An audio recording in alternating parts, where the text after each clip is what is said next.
নমস্কার বন্ধুরা, কেমন আছেন সবাই? আশা করি ভালো আছেন। আমিও ভালো আছি। তাই আজকে আমি আপনাদের জন্য আবারও একটি রেসিপি নিয়ে চলে এসেছি। তার জন্য আমি একটা তাজা পেঁপে নিয়েছি। পেঁপেটাকে মাঝখানে কেটে ভালো করে আমি চামচ দিয়ে বীজগুলো বের করে পরিষ্কার করে নিলাম। এরপর ওপরের ছালটা আমি ছুলে নিয়েছি ভালো করে। এরপর একটা চাকু দিয়ে আমি এটাকে পিস পিস করে কাটছি। আপনারা ভাবছেন তো কি বানাতে চলেছি? একটু দেখুনই না, স্কিপ না করে কি বানাচ্ছি। তো পাতলা পাতলা করে আমি কেটে নিয়েছি। দেখুন কতটা পাতলা কেটেছি যে আমার আঙুলটা পর্যন্ত দেখা যাচ্ছে ওই পাশ থেকে। সবগুলো যতটা পাতলা করে কাটা যায় ততটাই চেষ্টা করতে হবে, যাতে তাহলে এটা কিন্তু রেসিপিটা খুব ভালো হবে। তাই আমি খুব সাবধানের সাথে পাতলা পাতলা করে দেখুন কেটে নিয়েছি।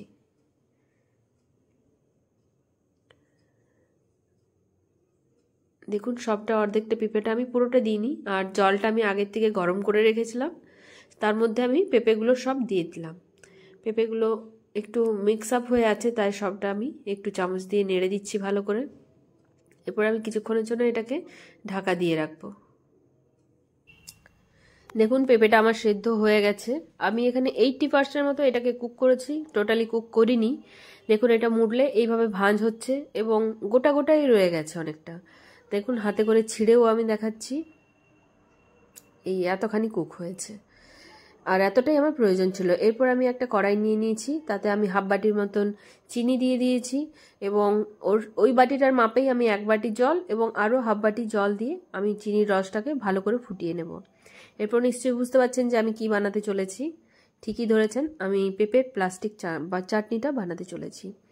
তাই এখানে চিনিটা যাতে ভালো করে গুলে যায়, তাই আমি এটাকে ভালো করে ফুটিয়ে নিচ্ছি এবং একটা হাতাতে করে নাড়িয়ে নাড়িয়ে সেটাকে আমি ভালো করে মিক্সড করে নিচ্ছি।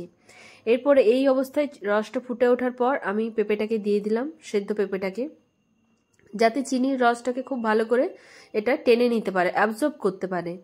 এতে মিষ্টিটা খুব সুন্দরভাবে পেঁপের মধ্যে চলে যাবে।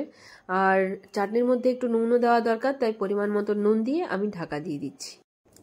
মিডিয়াম ফ্লেমে আমি ঢাকা দিয়ে রেখেছিলাম। এরপর দেখুন জলটা অনেকটা আমার টেনে গেছে। এরপর যেটা দিচ্ছি সেটা হলো, আমি এখানে একটা লেবুর অর্ধেকটা নিয়েছি, পাতলেবুটা, সেটার আমি রস এখানে দিয়ে দিচ্ছি। এই রসটা দিলে চাটনিটার ফ্লেভার এবং টেস্ট একটা আলাদা রকমই হবে। এরপর আমি কাজু একটু মিক্সড করছি এবং কিশমিশও দিয়ে দিচ্ছি। আপনারা চাইলে দিতেও পারেন, নাও দিতে পারেন, দিলে খুবই ভালো হয়। এরপর এটাকেও আমি ভালো করে একটু রসের সাথে ফুটিয়ে নিচ্ছি। অল্পই একটু আমার রস আছে, এর মধ্যেই আমার কাজু এবং কিশমিশটাও আমার চিনির যে ঘোলটা আছে সেটার মিষ্টতাটা ঠিক টেনে নেবে। একটু ভালো করে ফুটিয়ে নিচ্ছি। দেখুন একদম রেডি হয়ে গেছে।